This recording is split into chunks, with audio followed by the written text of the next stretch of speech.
में और जानना चाहता कि ये भगवान क्या कह रहे हैं।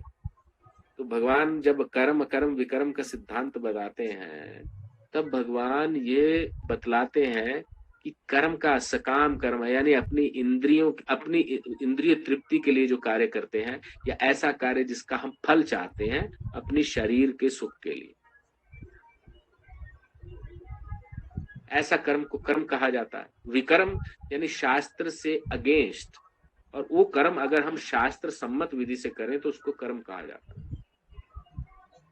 लेकिन वही काम जैसे हम शास्त्र विरुद्ध करें तो वो विकर्म हो जाता है। और हम ऐसे काम करें जो सिर्फ कृष्ण के निमित्त हो, तो उनको अकर्म कह दिया जाता है। अकर्म यानी वो कार्य तो है परंतु उसका फल नहीं है, वो भगवत निमित्त कर्मों को अकर्म कहा गया भगवत गीता के अंदर।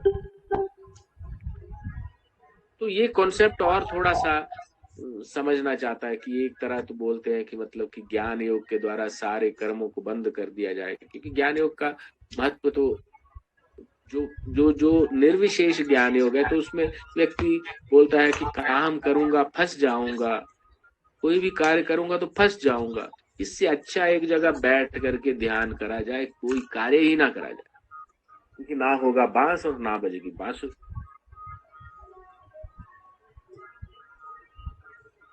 और ऐसा कैसे पॉसिबल है? एक जगह बैठ लिया जाए, बैठ करके ध्यान लगाया जाए, परंतु उसकी कंडीशंस है। शुचे देश हो, पवित्र स्थान में जाया जाए, फिर वहां पे ऊंचा स्थान ना हो, नीचा ना हो, उसमें कुशासन हो, फिर मृगछाला बिछा करके बैठ करके ध्यान करके अष्टांग योग का अभ्यास करके, और उसके बाद में शारीरिक तौर पर अपने को ठीक किया जाए, मानसिक तौर पर ठीक किया जाए। वो तो हो गया निर्विशेष ज्ञान योग। एक भक्ति परक ज्ञान भी होता, जो भक्ति को प्रतिपादित करने के लिए व्यक्ति अपना ज्ञान की वृद्धि करता है, तो वो ज्ञान तो भगवान स्वयं दे देते हैं कि ददामि बुद्धि योगम तम येन मामुपयान्ति तेषां सतत युक्तानां भजताम प्रीतिपूर्वक।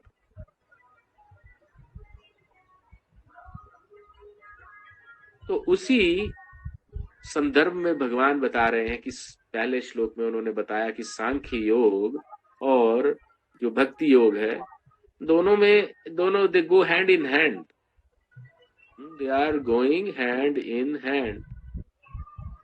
व्यक्ति भक्ति करना शुरू कर देता है तो भगवान उस ज्ञान को प्रकाशित कर देते हैं। दिव्य ज्ञान हृदय प्रकाशित हो जाता स्वयं। ये अनुभव की बात है। Those who have, who are doing very sincere japa, they very immediately उनकी सेंसेस प्योरीफाई हो जाती हैं, उनको सत्व गुण में स्थित हो जाते हैं, और वो उनका वेवलेंथ मिल जाती है, तो थोड़ी सी भी चीज, माइनर सी चीज वो कैच कर सकते, और वो उनके हृदय में ज्ञान, भगवत परक ज्ञान जो है प्रकाशित हो जाता। तो आइए आज का श्लोक पढ़ते हैं, क्या भगवान क्या कह रहे हैं। सन्यास की बात चल रही है। सन्यासस्तु महाबाहो दुःखम् आप्तुम् अयोगतः योगयुक्तो मुनिर्ब्रह्मा न चिरेणाधिगच्छति। सन्यासस्तु महाबाहो दुःखम् आप्तुम् अयोगतः योगयुक्तो मुनिर्ब्रह्मा न चिरेणाधिगच्छति। सन्यासस्तु महाबाहो दुःखमाप्तुम् अयोगतः योगयुक्ता मुनिर्ब्रह्मा न चिरेणाधिगच्छति। तो इसके शब्दों के अर्थ पढ़ेंगे।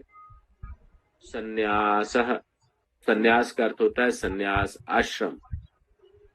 तू का अर्थ होता है लेकिन। महाबाहो, ये बलिष्ठ भुजाओं वाले। दुःखम, दुख। आप तुम मतलब उससे प्रभावित हो जाना, दुख से प्रभावित हो जाना। अयोगता मतलब जुड़े बिना।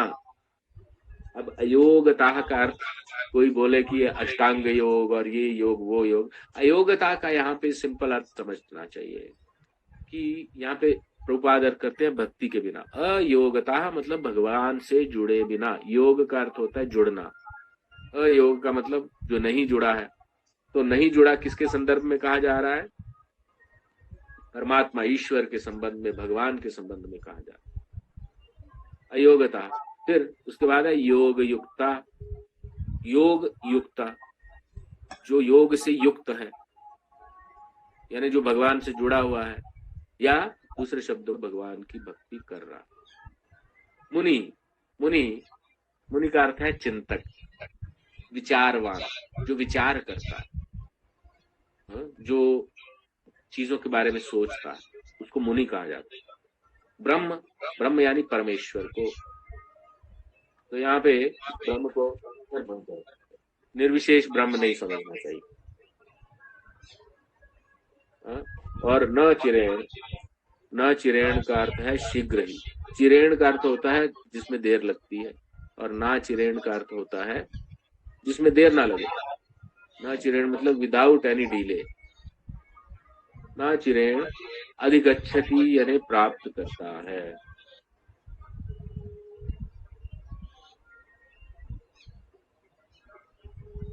तो आइए इसके सरल अर्थ को समझते हैं।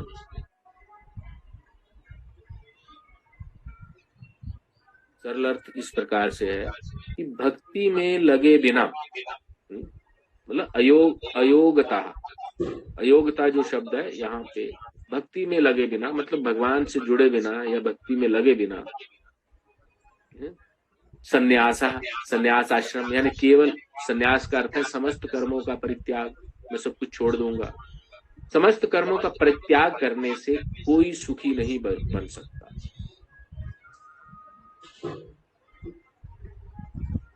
यानी दुखी रहेगा, यानी सुख में, यानी दुखम आप तुम, दुखों से प्रभावित हो जाता है, कोई सुखी नहीं रह सकता। यानी दुखों से प्रभावित हो जाना यानी सुखी नहीं रहना। कोई व्यक्ति कोई कोई कष्ट आ जाए तो उससे जो प्रभावित हो जाता है, तो इसका अर्थ क्या हुआ? वो सुखी नहीं है।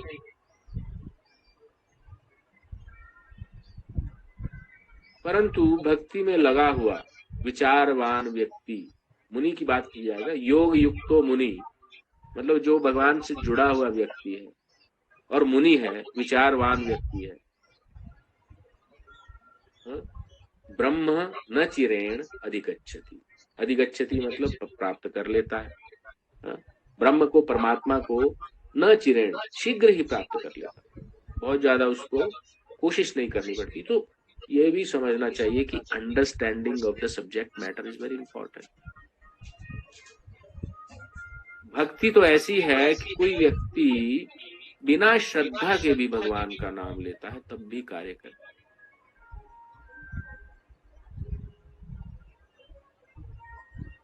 लेकिन बिना श्रद्धा के व्यक्ति ज्यादा देर तक भक्ति नहीं कर पाएगा। श्रद्धा नहीं है, थोड़े टाइम में वो डिस्टर्ब हो जाएगा।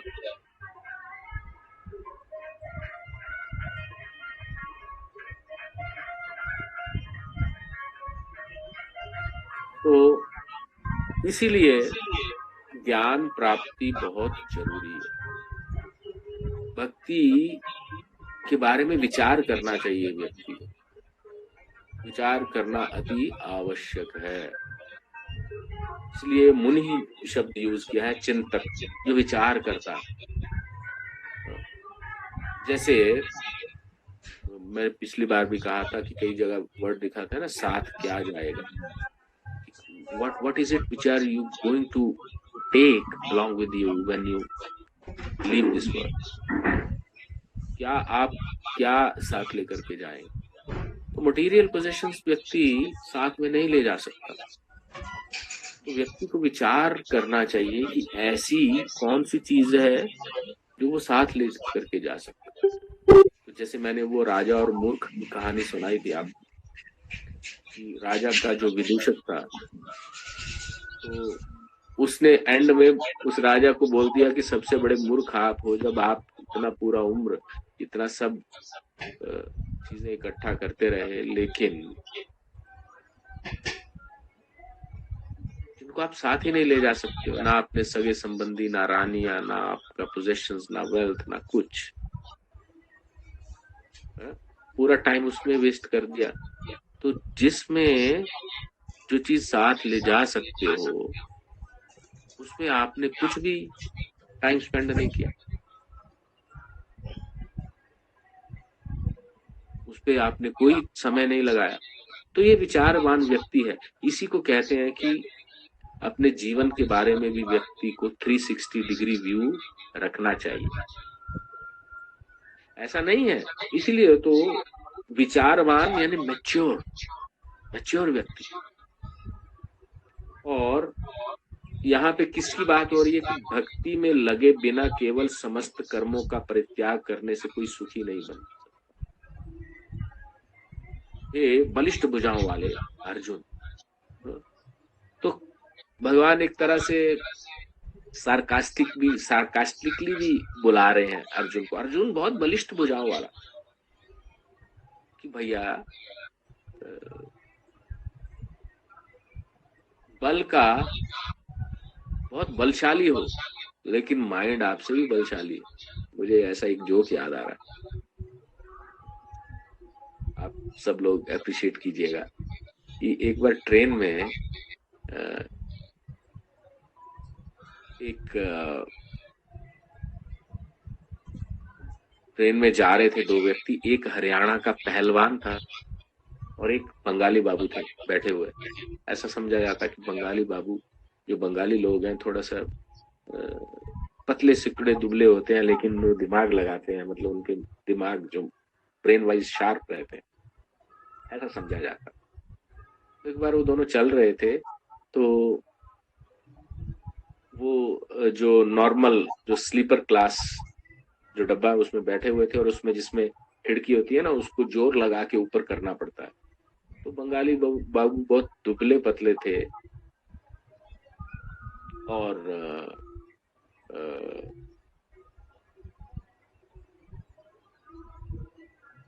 पूरा जोर लगा रहे थे खोलने के लिए खिड़की, लेकिन वो उसको ऐसे करके प्रेस करते, जोर लगाते थे, लेकिन वो बेचारा, वो खिड़की उतने, उनमें उतनी ताकत नहीं थी, खिड़की ऊपर उठता नहीं था। तो हरियाणवी पहलवान वो जो सामने बैठे हुए थे सीट पे देख रहा था, उसने थोड़ा सा वो खिड़की करके जोर से धक्का दिया और ऊपर में खिड़की खोल दिया, मतलब बल से, अपने बल से। तो वो कमेंट करता है बंगाली बाबू को, बंगाली बाबू थोड़ा घी पिया करो, ताकत आएगा, ताकत आएगा। अच्छा जी, ऐसा चलते रहे आगे। तो इसी प्रकार से क्या बोलते हैं,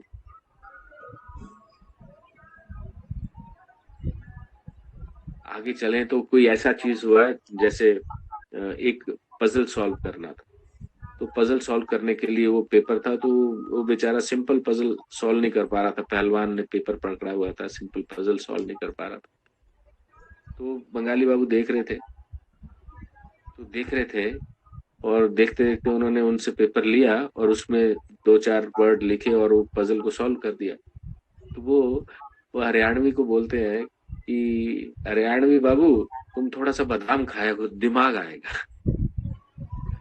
तो कहने का अर्थ है, बल भी व्यक्ति वही लगा सकता है, अपने दिमाग का उपयोग करके सही जगह में बल लगाया जाए तभी तो फायदा है।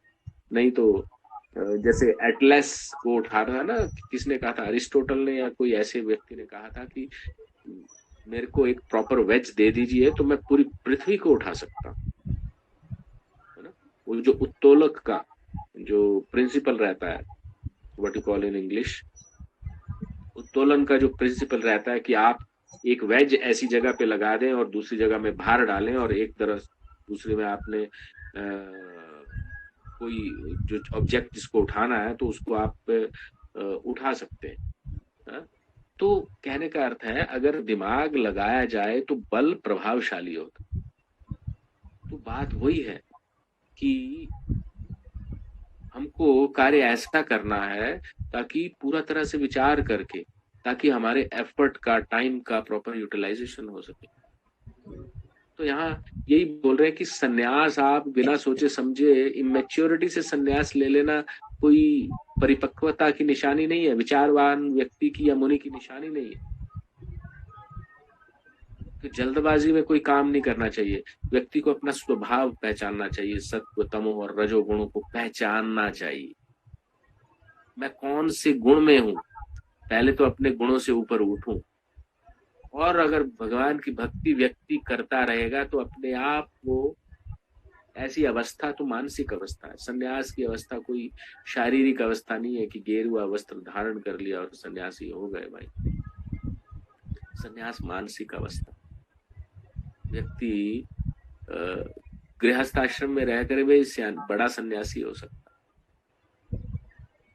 बाहर से ऐसा लगेगा कि सारे प्रकार के कार्य कर रहा है, लेकिन आंतरिक दृष्टिकोण में वो डिटैच्ड है, तो बड़ा सन्यासी बन सकता है। तो आइए देखते हैं। तो यहाँ पे दो वर्ड बहुत इंपॉर्टेंट हैं जो आपको समझने चाहिए। एक तो भक्ति में लगे बिना समस्त कर्मों का परित्याग, फल्गु वैराग्य हो जाता। फल्गु वैराग्य यानी वो, जैसे गया में आप जाएंगे तो फल्गु नदी, फल्गु नदी मतलब ऊपर से दिखने में देखते हैं सूखी नदी, लेकिन जैसे थोड़ी सी रेत को रेतेंगे तो पानी उसमें से निकलता है, उसका नाम ही फल्गु नदी। तो भक्ति में लगे बिना कर्मों का परित्याग, की सब कुछ छोड़ छाड़ के बैठ जाओ भक्ति में लगे बिना, तो वो फल्गु वैराग्य है। क्योंकि थोड़ा सा कुरेदेंगे तो अंदर में इच्छाएं जागृत होगी। ज्ञान नहीं है पूरा ना, पूरा ज्ञान नहीं होने से थोड़ा सा अंदर कुरेदने से व्यक्ति की इच्छा जागृत हो जाती है। तो वो बाहर से तो सन्यासी दिखता है, अंदर से लेकिन उसमें सारी इच्छाएं, तो इसीलिए तो फिर वो कर्म कर बैठते हैं।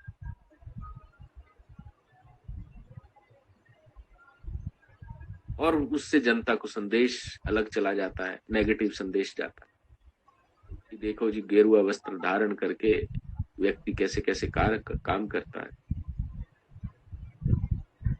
तो ये फल्गु वैराग्य की बात नहीं हो रही है यहाँ। तो भगवान स्वयं कह रहे हैं कि अयोगता, बिना जुड़े हुए, बिना भगवान से जुड़े। कैसे जुड़ना है? भक्ति से जुड़ना है भाई। लेकिन जो भक्ति से जुड़ गया व्यक्ति, विचारवान व्यक्ति जो है, संन्यास तो किस लिए? भगवान को प्राप्त करने के लिए है ना। Ultimately whatever you do is to attain Krishna, भगवान का सानिध्य प्राप्त करना। बाद में लाना ना हेलमेट, उसका दुन्ना होगा। तो अभी क्लास चल रहा है, अभी नहीं आ पाएंगे।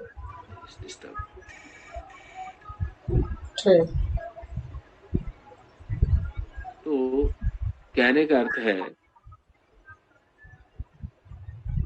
अगर कोई विचारवान व्यक्ति भगवान परमात्मा की भक्ति करता रहता है तो वो शीघ्र ही परमेश्वर प्राप्त। तो देखिए प्रभुपाद क्या कहते हैं, सोचने समझने का प्रयास करेंगे हम लोग। प्रभुपाद कहते हैं सन्यासी दो प्रकार के होते हैं। मायावादी सन्यासी सांख्य दर्शन के अध्ययन में लगे रहते हैं, तथा वैष्णव सन्यासी वेदांत सूत्रों के यथार्थ भाष्य भागवत दर्शन के अध्ययन में लगे। दो प्रकार के सन्यासियों का यहाँ पर वर्णन किया जाता है। बहुत पीछे से बैकग्राउंड नॉइस आ रहा होगा, थोड़ा सा इसको जाने दीजिए। तो मायावादी सन्यासी सांख्य दर्शन के अध्ययन में लगे। मतलब बेसिकली मायावादी सन्यासियों का कार्य क्या होता है कि किस प्रकार से अपने आप को एक्टिविटीज से हटा दिया जाए, so that he doesn't have to do any action.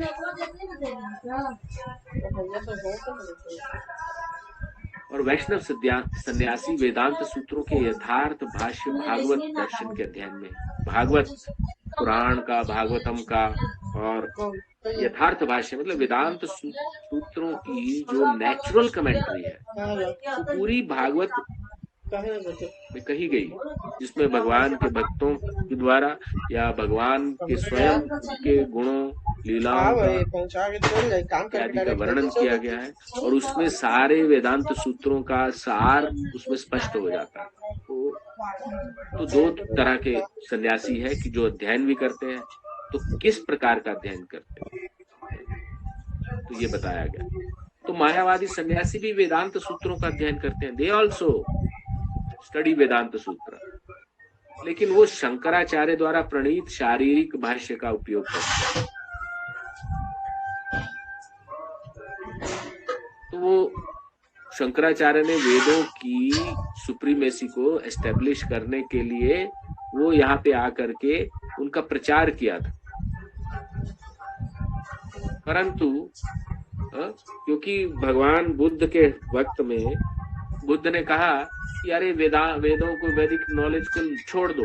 वो अपनी जगह इसलिए सही थे क्योंकि उस वक्त लोग अनाचार करते थे वेदांतों वेदों के नाम पर, अननेसेसरी पशुवध करके अपनी इंद्रिय तृप्ति के लिए वो अनेक पशुओं को काट डालते बलि के नाम। उसको स्टॉप करने के लिए बुद्ध ने कहा leave Vedas, don't kill animals, सब वेदास बेकार है। तो लोगों ने वैदिक लिटरेचर पे विश्वास करना ही छोड़ दिया, परंतु वो सही नहीं है। तो आप पूछेंगे कि बुद्ध भगवान ने किया क्यों ऐसे? क्योंकि उनको इमीडिएटली इतनी अननेसेसरी किलिंग स्टॉप करना था, और वेदों का सहारा लेकर के लोग वेदों का जो है वो दे करके, आज भी मेरा भी एक बार डिस्कशन होगा, अरे वेदों में तो लोग को बछू जो है, गाय का बछड़ा काट करके उसको बलि देने की प्रथा है, बट लोग सुनी सुनाई बातें पे उसकी गहराई तक जाते नहीं है। वैदिक लिटरेचर में कर्म कांड है, ज्ञान कांड है, उपासना कांड है, आप कौन से कांड की बात कर रहे हो, क्या चाहते हो, क्या फल चाहते हो, इत्यादि इत्यादि बहुत सारी चीजों पे डिस्कशन करने से बाद में प्रबुद्ध व्यक्ति से, अब वैदिक लिटरेचर सभी प्रकार के लोगों के हाथ में आ गया, तो उसका वो ठीक से इंटरप्रिटेशन नहीं कर पाएंगे। एक मुस्लिम स्कॉलर अपने आप को जो कहते हैं जाकिर नाइक, वो भी बोलते हैं कि मैं वेद का स्टूडेंट हूँ। Who made you a student of Veda? Vedic literature is not accessible to everyone. सब लोग क्वालिफाई नहीं है उसको पढ़ने के लिए, उसको स्वभाव चाहिए। आपका जो स्वभाव है खाली उतना पोर्शन आप पढ़ सकते हैं। तमोगुणी व्यक्ति केवल तमोगुणी लिटरेचर ही वेदा का तमोगुणी पोर्शन ही पढ़ सकता है, क्योंकि तमोगुणी जो लिटरेचर है उसको पढ़ने के पश्चात, उसको प्रैक्टिस करने के पश्चात वो तमोगुण से क्रमशः रजोगुण में उठ जाएगा, और फिर रजोगुणी लिटरेचर पढ़ेगा तब वो सत्वगुण में उठेगा, तब वो जाकर के सत्वगुणी लिटरेचर पढ़ पाएगा, नहीं तो गलत इंटरप्रिटेशन कर लेगा। और वैदिक लिटरेचर आपने आपसे इंडिपेंडेंटली पढ़ना भी नहीं चाहिए। It should be study under the expert guidance. वो किसी की एक्सपर्ट गाइडेंस के अंदर ही पढ़ना चाहिए। तो इसीलिए ये वैदिक लिटरेचर के प्रति सबकी जो मिसकॉन्सेप्शंस पैदा हो गई, और शंकराचार्य का भी आने का पर्पस, उनको भेजा गया था, भगवान शंकर के अवतार थे, कि मतलब वैदिक लिटरेचर की सुप्रीमेसी को रीएस्टैब्लिश करो भाई। तो उसके लिए वो आए और उन्होंने बोला कि नहीं, आप जो कर रहे हो आपको वेदों के हिसाब से देख करके करना चाहिए। तो उन्होंने अपना सिद्धांत प्रस्तुत किया, परंतु क्रम काल में फिर जब वो इस धराधाम से जाने लगे, तब उन्होंने एंड में, because it was a very difficult job, मायावाद का प्रचार करना बहुत टफ काम था भगवान शंकर के लिए भी, जो कि भगवान विष्णु, भगवान कृष्ण को हमेशा जपते रहते, but that was the task he was given. उसके बाद अनेक आचार्य ने, ये था रामानुजाचार्य, मध्वाचार्य इत्यादि ने, वल्लभाचार्य इत्यादि ने फिर वैष्णव संप्रदायों का तो पूरा सिद्धांत भी प्रस्तुत किया, और आज के दिन में तो इट इज वैष्णव सिद्धांत तो अवेलेबल है, और उसमें करना कुछ नहीं है, आपने भगवान के नाम का जप करना है, सिर्फ दिमाग में नहीं लगाना, अपने आप सारा ज्ञान सुनते सुनते सुनते सुनते आ जाएगा। महान वैष्णवाचार्यों से सुनना चाहिए। तो यहाँ बता रहे हैं कि मायावादी सन्यासी भी वेदांत सूत्रों का अध्ययन करते हैं, किंतु वे शंकराचार्य द्वारा प्रणीत शारीरिक भाष्य का उपयोग करते हैं। लेकिन जो भागवत संप्रदाय के जो छात्र हैं, यानी जैसे हमारा संप्रदाय वैष्णव गौड़ी वैष्णव संप्रदाय, उस पांचरात्र की विधि से भगवान की भक्ति करने में लगे रहते।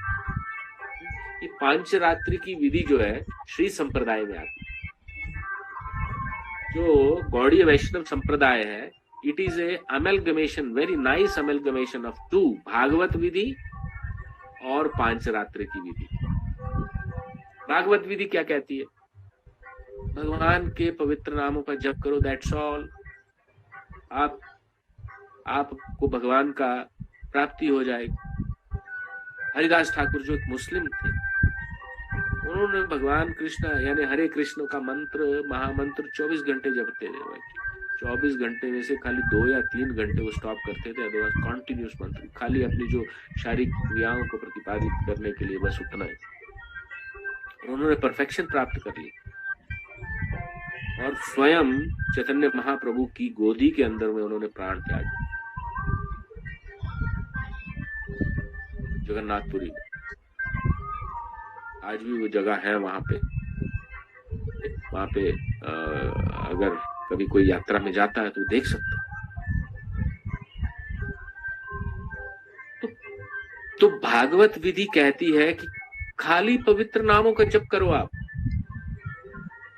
आपको भगवत प्राप्ति हो जाएगी। और भागवत विधि में मतलब कोई दीक्षा का विधान भी नहीं है, खाली नाम का सहारा से भगवान का जैसे कॉम्प्लिकेटेड आदमी को कैसे जान सकते हैं हम लोग? करके जानेंगे ना प्रभु जी।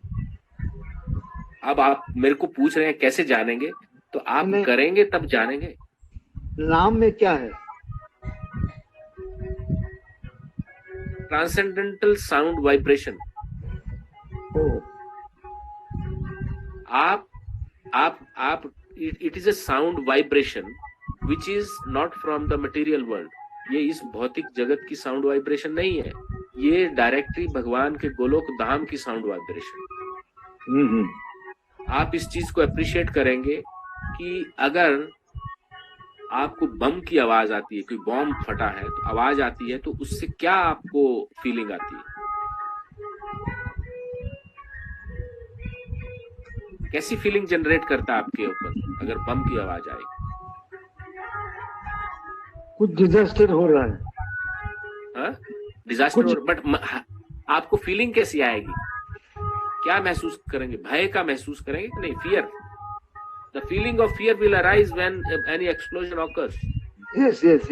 Fear will come into the mind immediately. तो हर प्रकार के जो साउंड वाइब्रेशन है, वो व्यक्ति के अंदर अलग अलग फीलिंग पैदा करते हैं। मान लो कोई म्यूजिकल इंस्ट्रूमेंट साउंड निकल रहा है, तो आपको रिलैक्सेशन की फीलिंग आएगी। Yes. Isn't it? तो साउंड का हमारे जीवन में बहुत महत्व है, साउंड वाइब्रेशन का हमारे जीवन में बहुत महत्व है। इसलिए मुनि जो विचारवान व्यक्ति हैं, उन्होंने कुछ मंत्र स्थापित किए। मंत्र का अर्थ है मनः त्रायते इति मंत्र। हमारा माइंड बहुत एजिटेटेड रहता है, नीचे के गुणों में स्थित रहता है, उसको सत्व गुण में उठाने के लिए बहुत सारे मंत्र दिए गए जो मन को त्रायते, मन को शांत करते हैं। इसीलिए उनको मंत्र कहा जाता है। वो मंत्र है sound vibration. When you chant them, they make effect on our mind and intelligence and soul. तो भगवान के नाम का जप यानी महामंत्र का जो जाप है, इसको महामंत्र कहा गया है, क्योंकि मंत्र को जपने की भी कंडीशंस होती हैं। जैसे महामृत्युंजय के मंत्र को जपने के लिए आपको शुद्ध होकर के स्नान करके ऐसी स्थिति में और सात्विक भोजन करके ही आप उसको करेंगे, तभी आपको उसका ठीक से फल मिलेगा, नहीं तो उल्टा भी पड़ जाता।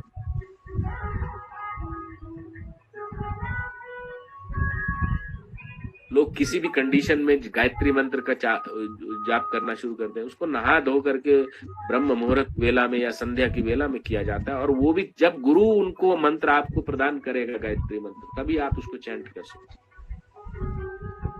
वरना उसका कोई प्रभाव नहीं होगा।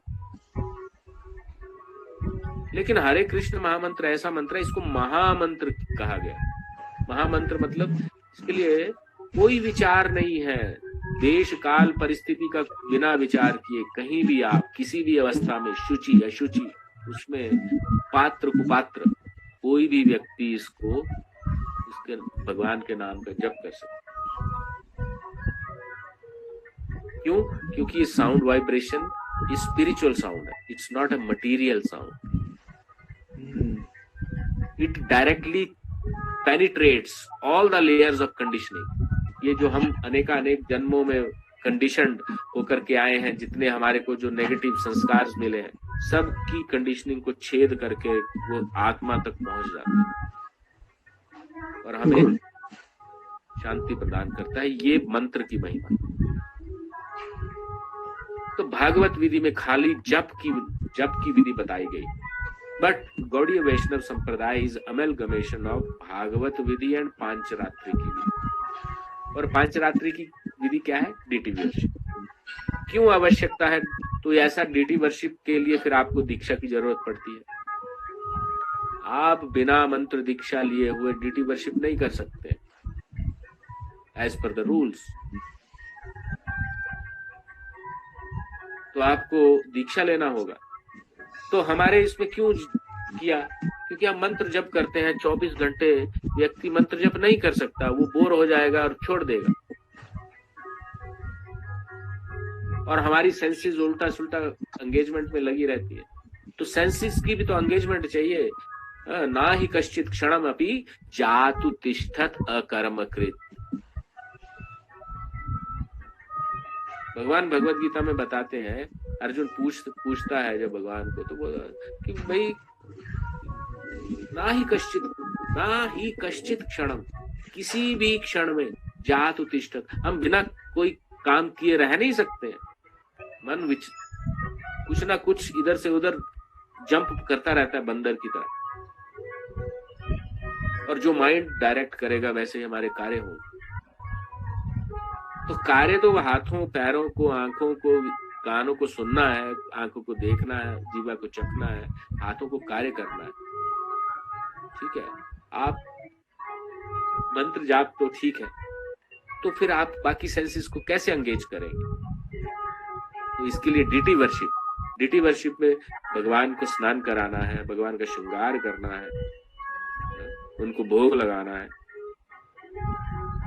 उनको अच्छा स्वरूप देकर के दर्शन करना है, उनके बारे में सुनना है। तो सेंसेस को एंगेज करना है छोटा। तो आप सब सेंसेस को एंगेज कर सकते हैं, तो वो डीटी वर्शिप के द्वारा कर सकते हैं। इसलिए प्रभुपाद ने बहुत सॉलिड प्रोग्राम दिया, चैतन्य महाप्रभु ने इसका अमेलगमेशन कर दिया। ये भागवत विधि और पांचरात्रि की विधि का दोनों के प्रिंसिपल्स को ज्वाइन करके बोला कि आप भगवान के नामों का जप करो और सेंसेस को एंगेज करना है तो डीटी वर्शिप करो। उसके लिए हमें फिर दीक्षा की जरूरत पड़ती है।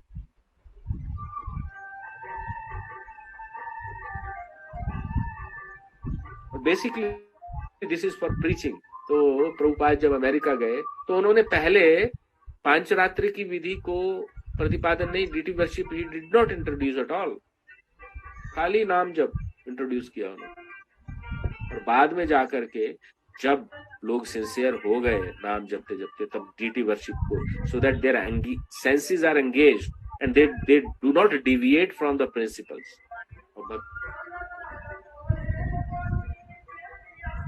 तो यही बता रहे हैं, तब वैष्णव सन्यासियों को भगवान की दिव्य सेवा के लिए अनेक प्रकार के कार्य करने होते हैं।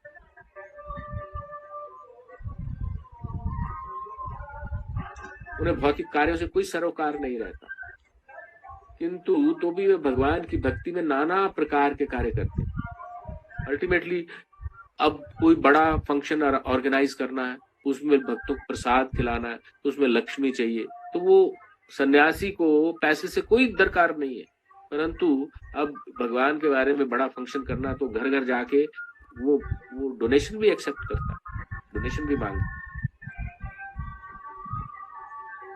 तो बात कहने का अर्थ है कि निर्बंध कृष्ण संबंध युक्त वैराग्य मुच्यते, दिस इज कॉल्ड युक्त वैराग्य। रूप गोस्वामी ने हमें सिद्धांत दिया है युक्त वैराग्य। अपनी इंद्रिय तृप्ति के लिए कोई कार्य करना है तो व्यक्ति को नहीं करना चाहिए, लेकिन उसको भक्ति करने में उसका जो कोई चीज बाधा बन रही है। तो मान लो आपने सुबह सुबह उठना है, 4 बजे उठना है, उठ के नहाना है, सर्दी का मौसम है, तो नॉर्मली तो सर्दी का मौसम है, नहाने में दिक्कत होगी, बहुत ठंडा पानी है, it is close to 0 degree temperature. तो वैसे तो सन्यासी को ठंडे पानी से नहाना चाहिए, लेकिन शारीरिक कष्ट भी है और भक्ति में आपको बाधा बन जाएगा, तो आप गीजर इंस्टॉल करके गर्म पानी करके नहा सकते हैं, गीजर या दूसरी विधि से भी कर सकते हैं गर्म पानी। मतलब आपका अल्टीमेट पर्पस अगर किसी चीज के कारण डिफीट होता है तो आप उस चीज को एक्सेप्ट कर लें। दिस इज कॉल्ड युक्त वैराग्य। इट इज नॉट फल्गु वैराग्य जैसे बोला गया। फल्गु वैराग्य means immature. Ultimate aim is to please the Lord, और उसके लिए आपको भक्ति करना है, अपने साधना करनी है, सुबह उठना है टाइम से और वो नहाना है तो नहाना चाहिए। क्योंकि एम क्या है? अपने आप को स्वच्छ करना और एकदम नाइस फील करना। This is not the aim. Aim is कि स्वच्छ करके भगवान की सेवा करना है। This is the aim. To serve the lord I need to do all this things. But भगवान की सेवा के नाम पर व्यक्ति को सुख भोग का विलासिता में नहीं लिप्त होना चाहिए। There is a very thin line you have to establish। तो इसीलिए वो चीज बताई जा रही कि उन्हें भौतिक कार्यों से कोई सरोकार नहीं है, लेकिन भगवान की भक्ति में वो नाना प्रकार के कार्य करते हैं, एडमिनिस्ट्रेशन भी करते हैं, लोगों को भक्त बनाने के लिए थोड़ा उनको लाइफ कोचिंग भी देते हैं। But life coaching is to feel nice and leave bhakti, not like that। Life coaching is कि ठीक है आप ठीक हो जाइए, मानसिक दृष्टिकोण से ठीक हो जाइए और भगवान की भक्ति में लग जाइए। This is the purpose. तो दोनों चीजों का जोड़ना। किंतु मायावादी सन्यासी जो सांख्य तथा वेदांत के अध्ययन और चिंतन में लगे रहते हैं, वे भगवान की दिव्य भक्ति का आनंद नहीं उठा पाते। वो ड्राई थिंकिंग, हमेशा थ्योरीज में एक्सप्लेनेशन चल रही है, ये चल रहा है, ऐसा हो रहा है, वैसा हो रहा है, इक्वेशंस में बताएंगे, ऐसा करेंगे, वैसा करेंगे, लेकिन अल्टीमेटली एंगेजमेंट कहाँ है सेंसेस। जब व्यक्ति कीर्तन करता है, मृदंग बजाता है, कुछ गाता है, तो व्यक्ति आनंद में आता, नाचता है, एंगेजमेंट है ना। Why you are dancing? For the pleasure of Krishna, pleasure of Gauranga Mahaprabhu. तो उसमें दोनों चीजें पोषित हो जाती। व्यक्ति हमेशा आनंद में भी रहता है और साथ में भगवान की सेवा भी होती। दूसरे चीजें तो ऑटोमेटिकली फुलफिल हो जाती। It is like you have 1000 rupees note, तो उसमें 100 रुपया, 10 रुपया, 5 रुपया, 1 रुपया का सिक्का सब आ गया ना उसी में। तो छोटी छोटी जो हम खुशियां ढूंढते हैं, बड़ी खुशी में वो सारी आत्मसात हो जाती।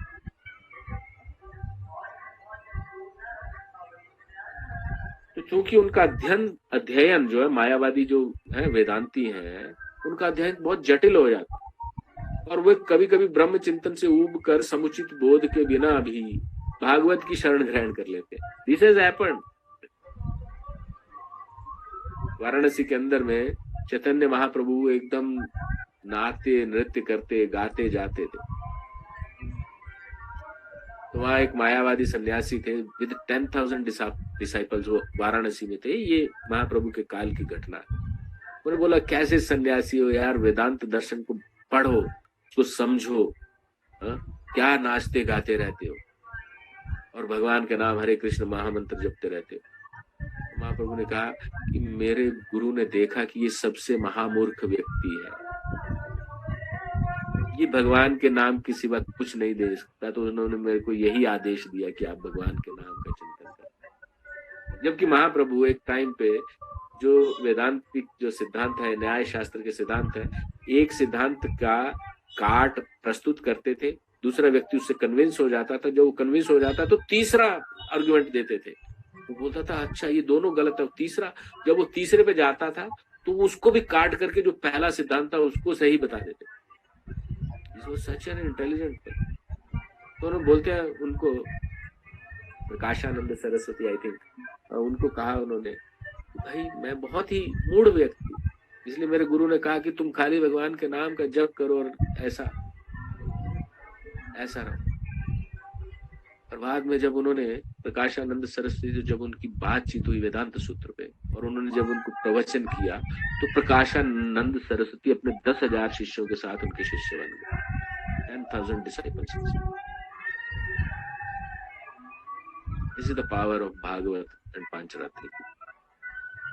So this is not something which is, emotional gamut.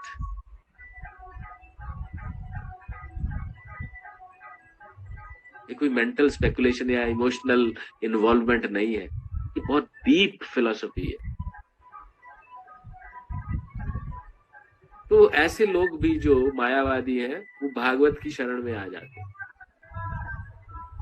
Chant, dance, feast and be happy. अभी हमने गौर पूर्णिमा फेस्टिवल किया, हमारे भक्त वहां पे इतना आनंद हुआ, भगवान के फूलों के साथ होली की, भगवान का अभिषेक किया, कीर्तन किया, प्रसाद किया, ऑपुलेंट प्रसाद किया। Started at 11 in the morning, 7 कब बज गए पता ही नहीं चला। This is it, this is what is called आनंद की, आनंद इसी को कहा जाता है। सेवा भी हो रही है, आनंद भी मिल रहा है, भगवान की सेवा भी हो रही है, आनंद भी,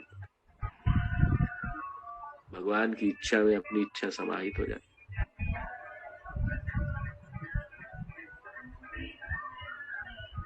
तो फलस्वरूप श्रीमद् भागवत का भी अध्ययन कर उनके लिए कष्टकर होता है। इतना उब जाते। मायावादी सन्यासियों का शुष्क चिंतन तथा कृत्रिम साधनों से निर्विशेष विवेचना उनके लिए व्यर्थ होती। ड्राई थिंकिंग है, शुष्क चिंतन।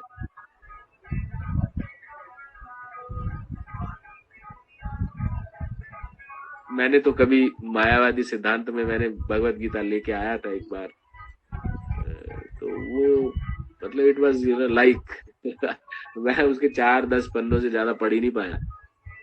लेकिन यहाँ पे जब पढ़ते हैं तो सारी चीज आचार्यों के मुख के थ्रू सुनते हैं, सारी चीज ठीक से समझ में आती।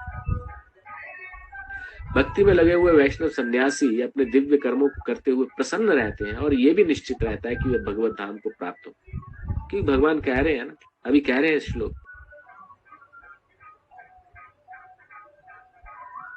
जो भगवान से जुड़कर भगवान की भक्ति में लगे रह करके लगा रहता है वो शीघ्र ही भगवान को प्राप्त हो जाए। और मायावादी सन्यासी कभी कभी आत्म साक्षात्कार के पथ से नीचे गिर जाते हैं और फिर से समाज सेवा, परोपकार जैसे भौतिक कर्म में प्रवृत्त होते हैं। See, when Prabhupada wrote it 77 में, तो मायावादी सन्यासी हमारे माननीय प्रधानमंत्री भी ऐसा ही योग करने के लिए गए थे और योगी आदित्यनाथ भी वैसे ही योग में है। वो अपने आप को सन्यासी कहते हैं, परंतु ये उनके आत्म साक्षात्कार के पद से नीचे गिर जाते हैं, फिर समाज सेवा, परोपकार, एक तरह से समाज सेवा में लगे हुए, भौतिक कर्मों में लगे हुए। It is not for the, हाँ अच्छा कार्य कर रहे हैं वो बात अलग है, परंतु मतलब उनको फिलॉसफी की सुप्रीम अंडरस्टैंडिंग नहीं आ सकती।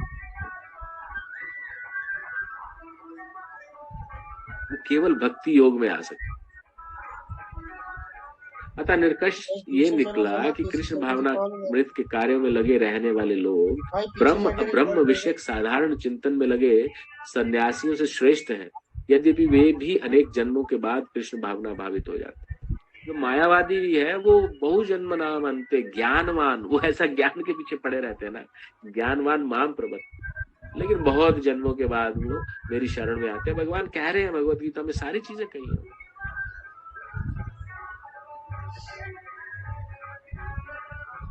वासुदेवम सर्वमिति स महात्मा सुदुर्लभ। जो वसुदेव को, भगवान कृष्ण को सब कुछ मानता है, ऐसा महात्मा दुर्लभ। तो इस प्रकार से कहने का अर्थ ये है, भक्ति के लगे बिना जो सन्यास व्यर्थ है, फल्गु वैराग्य। तो मैं इसी के साथ आज की अपनी जो टॉक है इस पे मैं विराम दूंगा, वाणी को विराम देता हूँ। आप सबसे गुजारिश है कि आपका कोई प्रश्न हो तो पूछ सकते हैं। हरे कृष्ण।